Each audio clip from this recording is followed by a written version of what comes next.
We were talking last week, we're going into a series about encounters with Jesus. And today's message is called Finding Our Souls.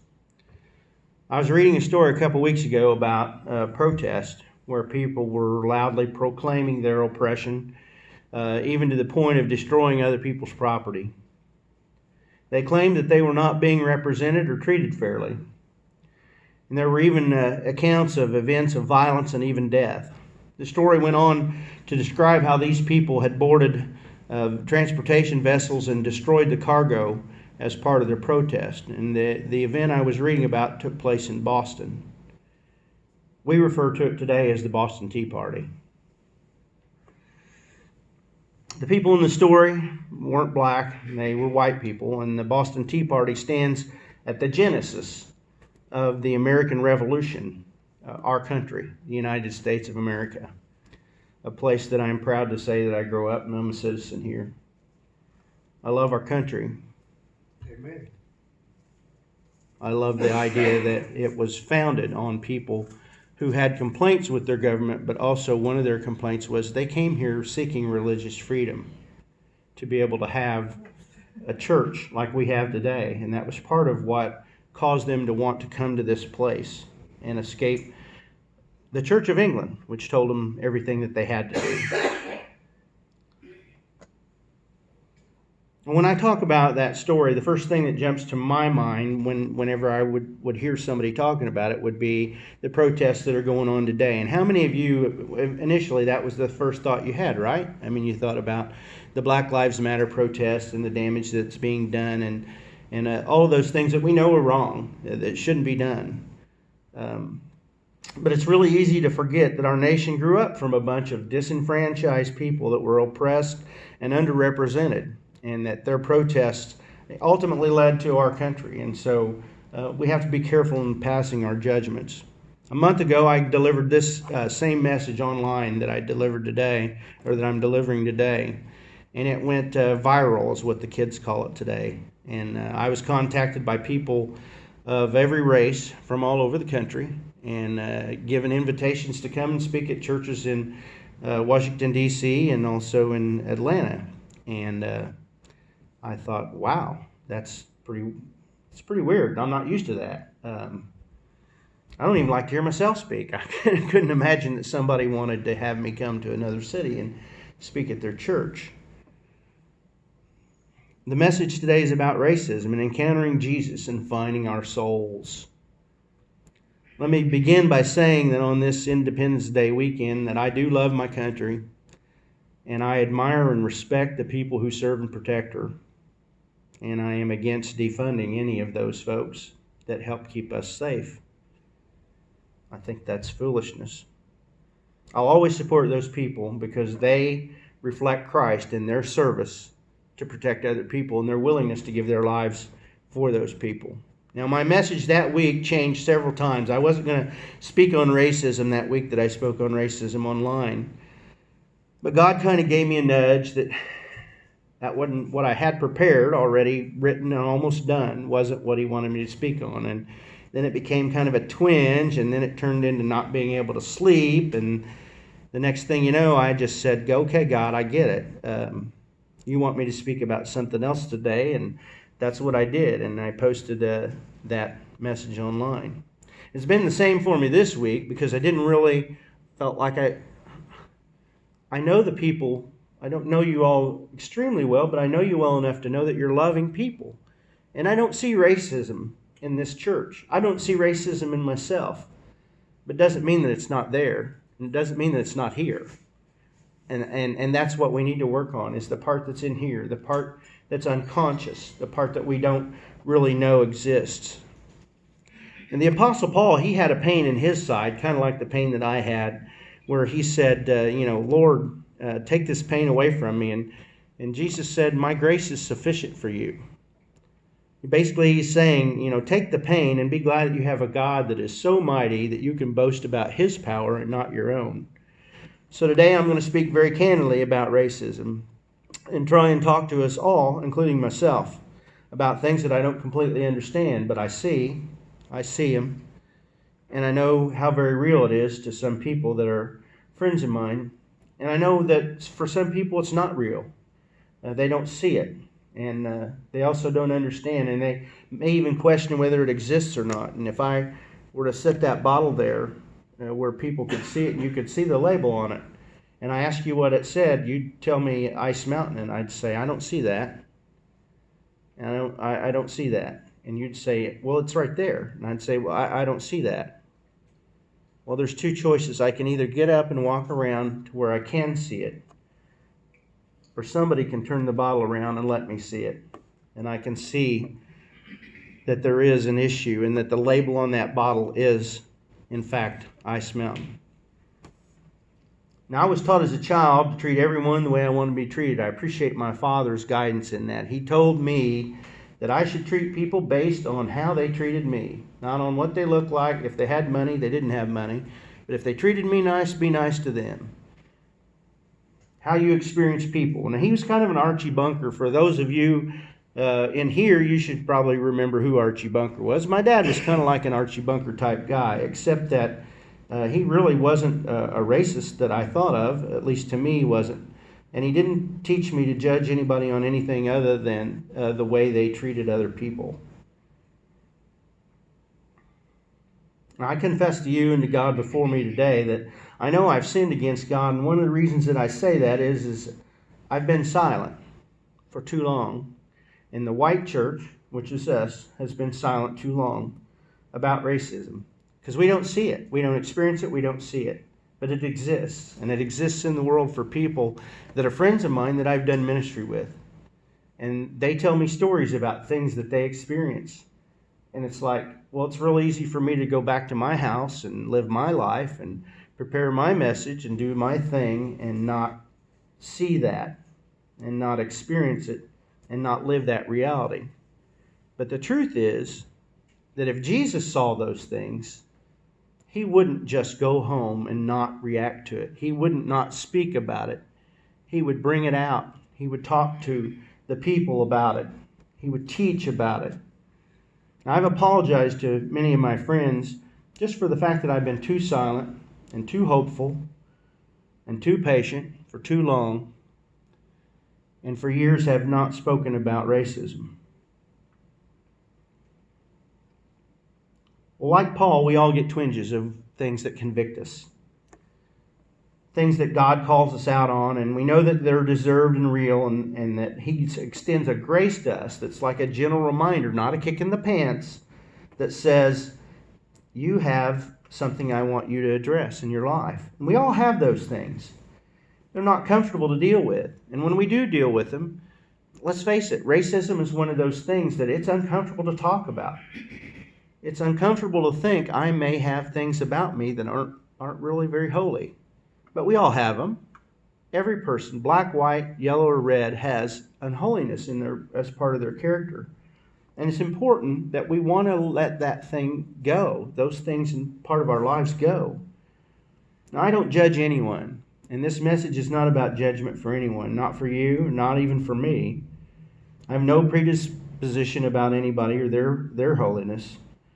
The only thing I have to say is that I'm a pastor that's called to preach the gospel of Jesus Christ, and that is a gospel of love and forgiveness and mercy. And that love and forgiveness and mercy is not shared equally across our country between Christians today, because Christians are different colors. And sometimes we don't let our faith override our politics or our just things we don't understand, people we don't understand. Now, if you claim Jesus as your Savior and you've told him so and you've told him you'll follow him, then you have to acknowledge that racism and all the other isms are wrong. And we know that I won't stand here and say sin's not sin, but my sin of eating too much is just as much of an abomination to God as another person's sin of being not very nice or hateful. So sin is sin in God's eyes. It's all an abomination to him.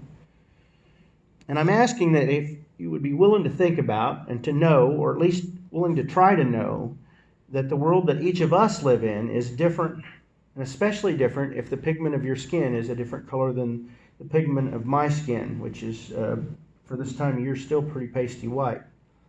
Let me ask you, do you know what it's like for a person of color to walk down a street at night and see a car slow down or turn around and have to wonder if there's danger in that simple occurrence of a car turning around? Do you know what it feels like to go to the store at night without the proper clothing on because you're afraid to wear a hooded sweatshirt because you're afraid of what that might say to somebody who is of a different race, who has a fear of you even though they've never met you? So we have to admit that things are different for people of color than they are for us. They are. They just are. It's nothing that you or I are going out and intentionally doing into the world. It's just the way it is. We don't know people. We don't understand them. The high school I grew up in had one black young man and one black young lady in a school of 800 kids. I didn't even really know them. I had very little experience as a young man to base my experiences or my opinions on. One of the things, before anybody gets offended about my remarks or about the fact that I may refer to, the way that the justice system treats people of other colors, I want you to know that I respect and support our police officers and understand that they have the scariest job. I mean, Gary, you can speak to it, but pulling over a Sure can. I could have a real good debate. Pulling over a car where you don't have any idea what's going to happen when that person rolls their window down, got to be the scariest thing ever. You have no idea. Could be a nice person that you're just going to give a speeding ticket to. It could be somebody with a gun, with an agenda. You never know. It's the most difficult job. And then we have these officers that go out into the world and they see the ugliest parts of the world. But then we expect them to also see that ugliness and it not affect them. And that's not a realistic expectation. It wouldn't be for us. None of us could see the things that they see and not let it affect us. It affects them. And I believe that 95% of our police officers are absolutely outstanding individuals. And that somebody would have to prove me wrong to say that's not so. I have relatives and friends who serve as police officers and detectives.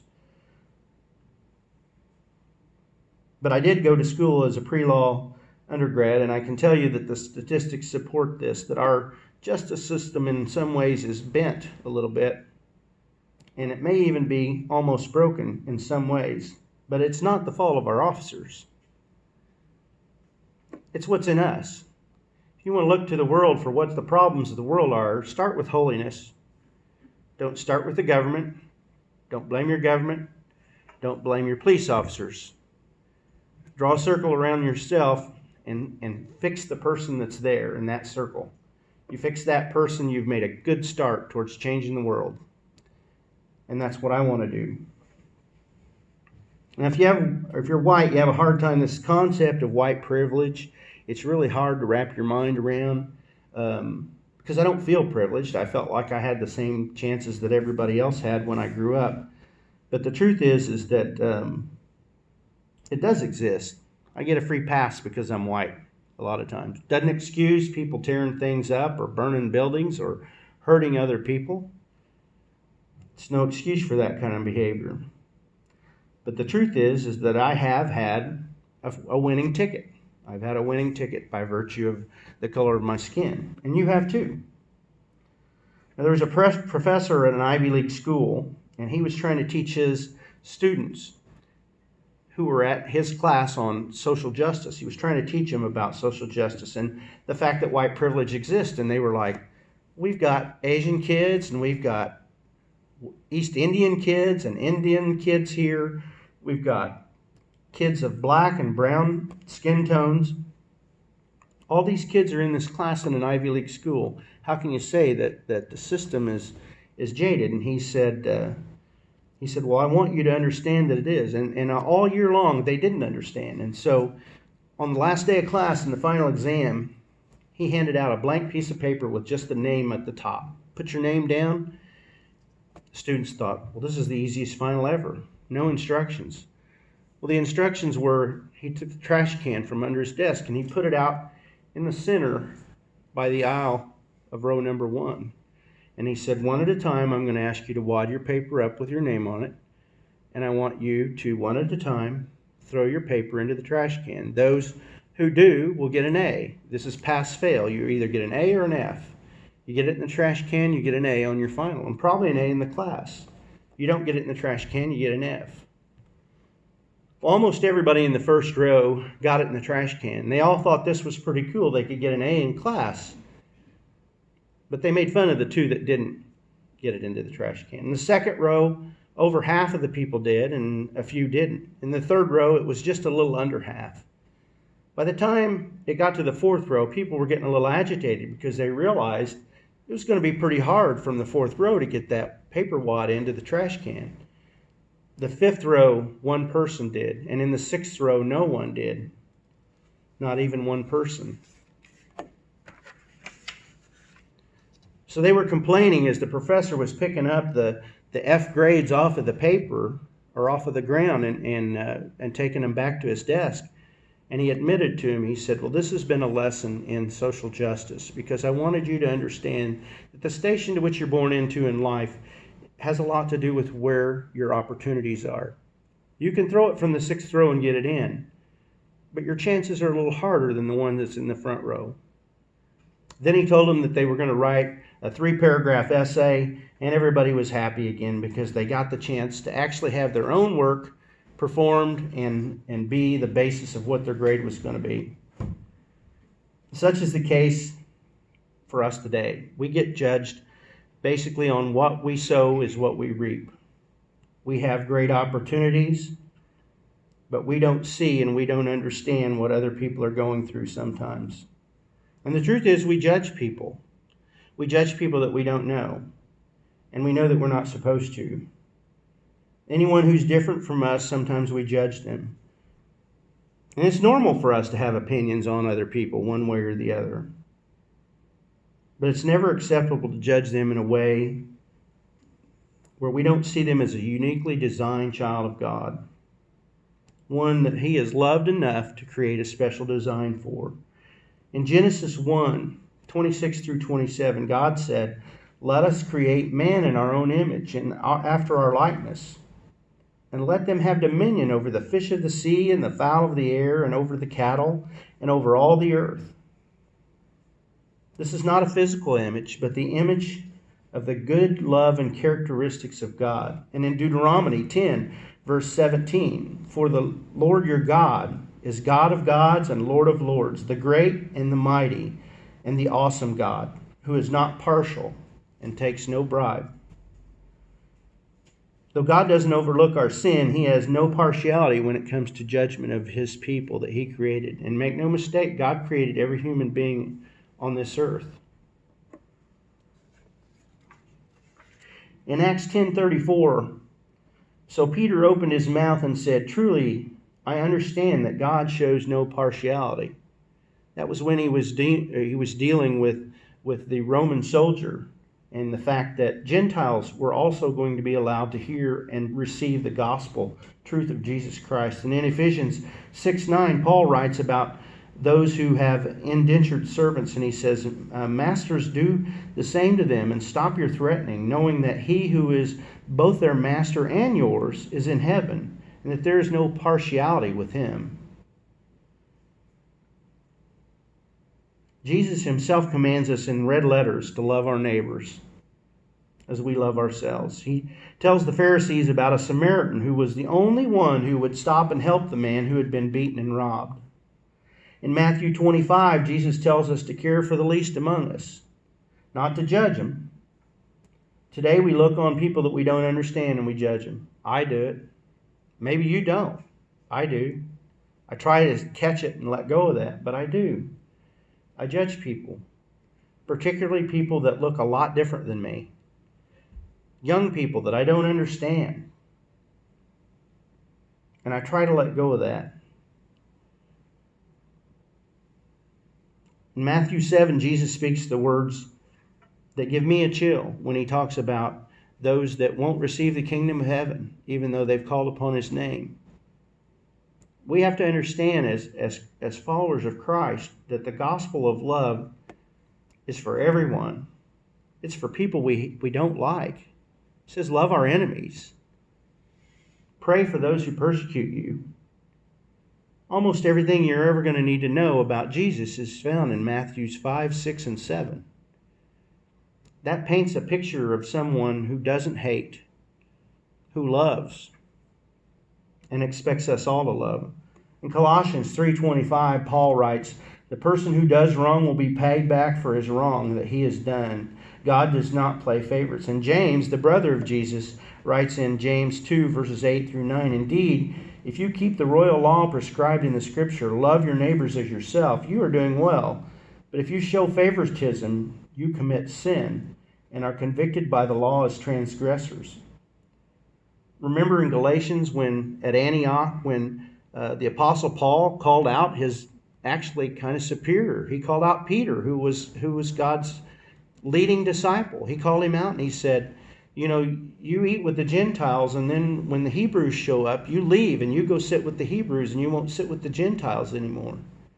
Paul called him out on that, and we all need that. We all need that ourselves. We need to be called out on the things that we do that aren't quite holy.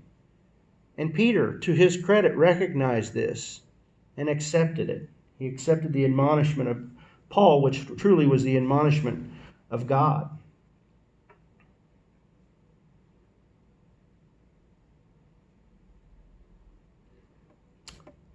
The Apostle John in 1 John 3:15 and 16 writes, "Anyone who hates a brother or sister is a murderer. And you know that no murderer has eternal life residing in him."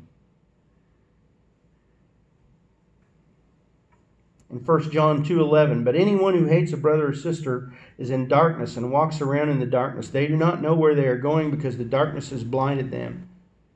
And finally, in Galatians 3:28, the Apostle Paul reminds the Galatian church, and our church today, that there is neither Jew nor Greek, there is neither slave nor free, there is no male and female, for you all are one in Christ Jesus. So there is zero doubt, none at all, that God created all of mankind in His image, and that some of the things that we know that go on,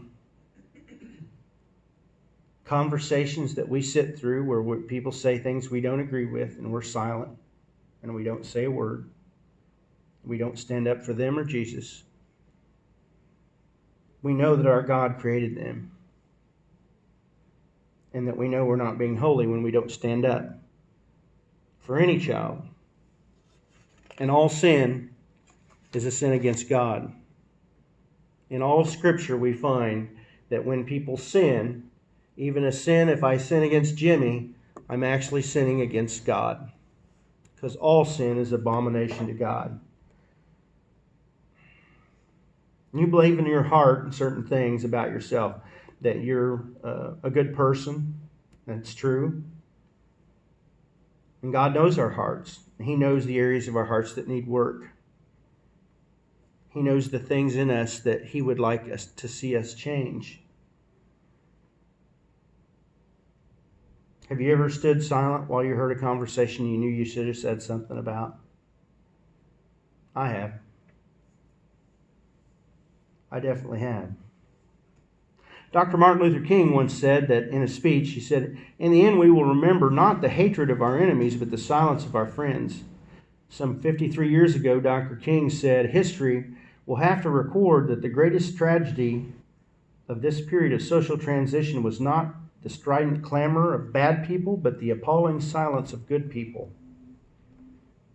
He also said that in his own death, which he predicted would happen, what it might mean for the oppressed, but he also said that maybe it will lead to help gaining forgiveness for those who have oppressed other people.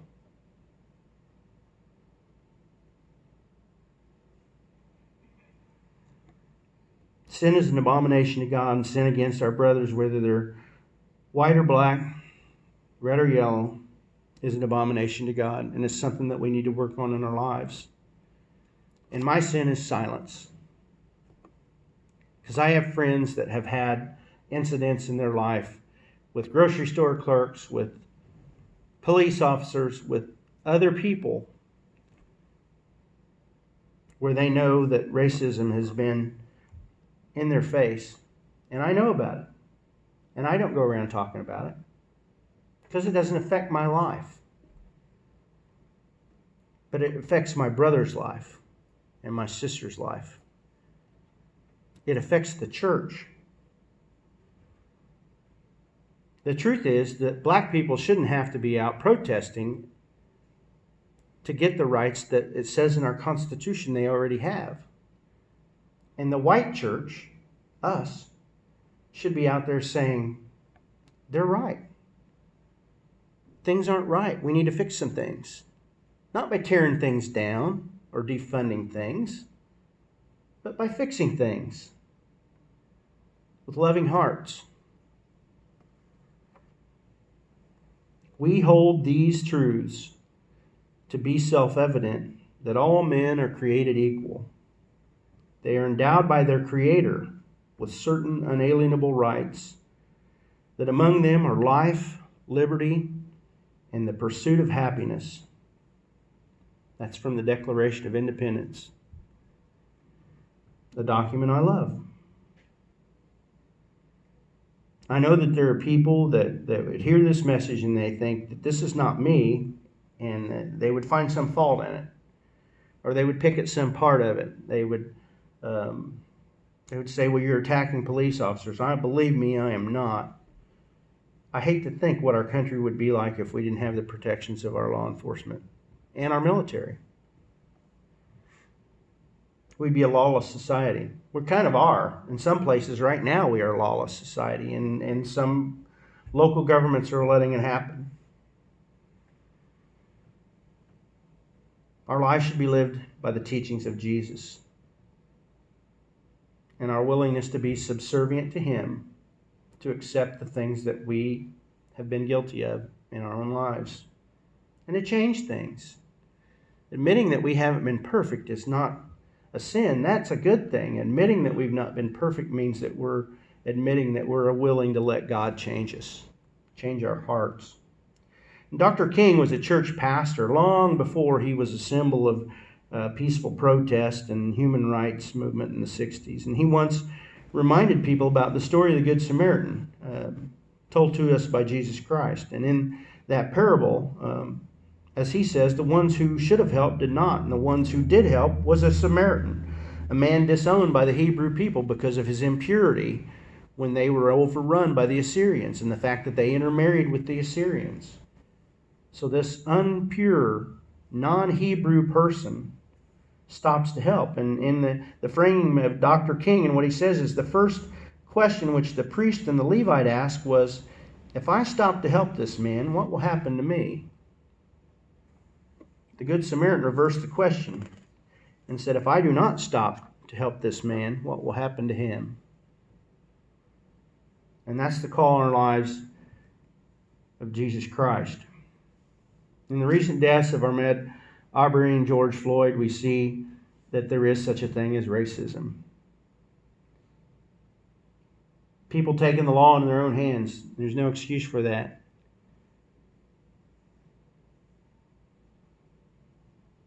But the problem is a heart problem. Make no mistake about it. The problem is a heart problem in our world today. And we have the absolute power and ability to change those things. And we do it by not allowing conversations that shouldn't be had in our presence go by without saying things. We do it by being loving people, by trying to be better, trying not to judge other people.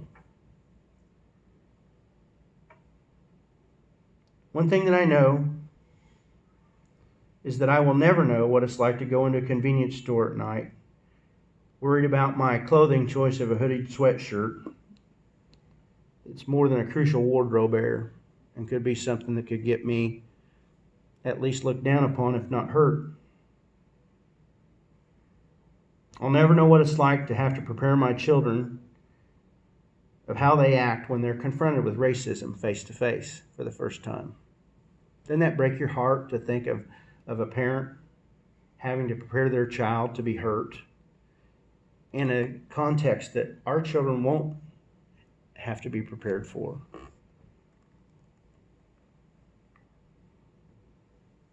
Racism exists, and it's our duty and our hope in following Jesus that we can do something about it. We can't stop the riots in the cities ourselves from here. We can't go to Seattle, Detroit, wherever else the riots are taking place. There are things that we can't do. But I will tell you this, one person at a time, one conversation at a time, one attitude at a time, one heartfelt moment of praying for other people at a time, we can change the world. Frank talked about prayer in his Sunday school lesson today that he gave us, and how important, how powerful that prayer is. And I believe in that. Maybe that doesn't seem like that much that we can do, but we can do that. And if we do that, and we're obedient in doing that, we can change the world. There's a young man named Zeke that I know. He's kind of in my tribe, the vernacular of the day, the people that are my friends, my social circle. I'm not very social, but he's a super kid, and he has a smile that lights up a room. Zeke is a person of color. And it breaks my heart to think of the life that he faces. He'll have most days that'll be good days, but he'll have days where he'll confront things that my children never had to be worried about confronting. It breaks my heart to think of, he's just such a happy-go-lucky kid for the most part, that when his dad tells me about the days he comes home and he's had an incident, it just breaks my heart. And the church is the only answer for that. There is no other answer. Our government cannot. We can make laws that are good laws, but people, they're only as good as the paper they're written on if our hearts aren't in the right place. And our hearts here, I believe, are in the right place. But how will it change if we don't help change it?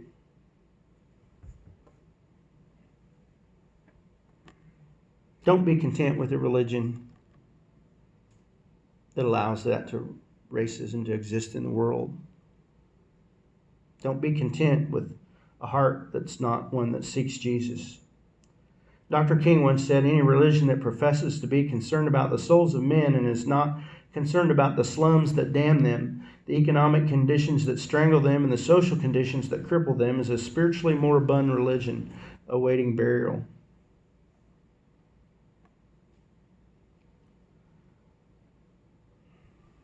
I don't know what the answer to racism is. I know that it breaks my heart to see what's going on in our country today, and I know it does yours too. So what I ask is that we all just pray about it a lot, and that we try and do the best we can to not be silent. Say, I don't know a lot of black people, but I'd really prefer you not talk that way in front of me. Seek out somebody that's a person of color when you see him in McDonald's. Just smile and say hi.